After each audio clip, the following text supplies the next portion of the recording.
Cricket গৌরবময় অনিশ্চয়তার খেলা, কিন্তু এতটা অনিশ্চিত এর আগে দেখেনি ক্রিকেট বিশ্ব। এক্সপার্টরা বলেন টি-20 চার ছক্কার খেলা হলেও মূল খেলাটা খেলেন বোলাররা, আরও স্পষ্ট করে বললে পাওয়ার প্লেতে পেসাররা।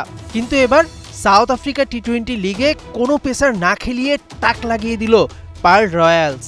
মেসেজ ক্লিয়ার, টি-20 ক্রিকেট জিততে এখন আর পেসার লাগে না। ঘটনাটা পার্ল রয়্যালস আর প্রিটোরিয়া ক্যাপিটালসের মধ্যকার ম্যাচে। টস জিতে পার্লকে আগে ব্যাটিংয়ে পাঠান প্রিটোরিয়া অধিনায়ক রাইলি রুশো। জুরুটের অপরাজিত ৭৮ রানের সুবাদে নির্ধারিত ২০ ওভারে ৪ উইকেটে ১৪০ রান তোলে রয়্যালস। টি-20তে এই রান মামুলি, কিন্তু এই সংগ্রহ নিয়েই মাইন্ড গেম খেলে পার্ল রয়্যালস। বোল্যান্ড পার্কে চমকটা আসে প্রিটোরিয়া ১৪১ রানের টার্গেটে ব্যাট করতে নামলে। অধিনায়ক ডেভিড মিলার বোলিং করতে দিলেন বিয়ন্ড 14, দুনিত ওয়াল্লালাগে, মুজিবুর রহমান, নকা বায়মজি পিটার এবং জোরুটকে।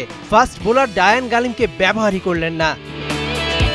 ৫ স্পিনারকে দিয়ে বোলিং করানোর এই সাহসী সিদ্ধান্ত সঠিক প্রমাণিত হয়।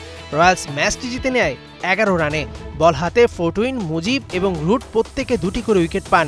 ওয়াল্লালাগে নেন ১ উইকেট। ৫৬ বলে ৭৮ রানের ইনিংস খেলে ম্যাচ সেরা হন জোরুট। এই ম্যাচ দেখার পর হয়তো নতুন ক্যালকুলেশনে বসবেন দল মালিকরা। পেসার ছাড়াও তো চলে, ম্যাচ জেতা যায়। ২০-২৫ কোটি টাকা দিয়ে প্যাট কামিন্স, মিচেল স্টার্কদের কিনতে হয় না। এই জয়ের পর টানা তৃতীয়বার প্লে অফে জায়গা নিশ্চিত করল লিগের শীর্ষে থাকা পার্ল রয়্যালস। মেহেদী নাইম, ৭১।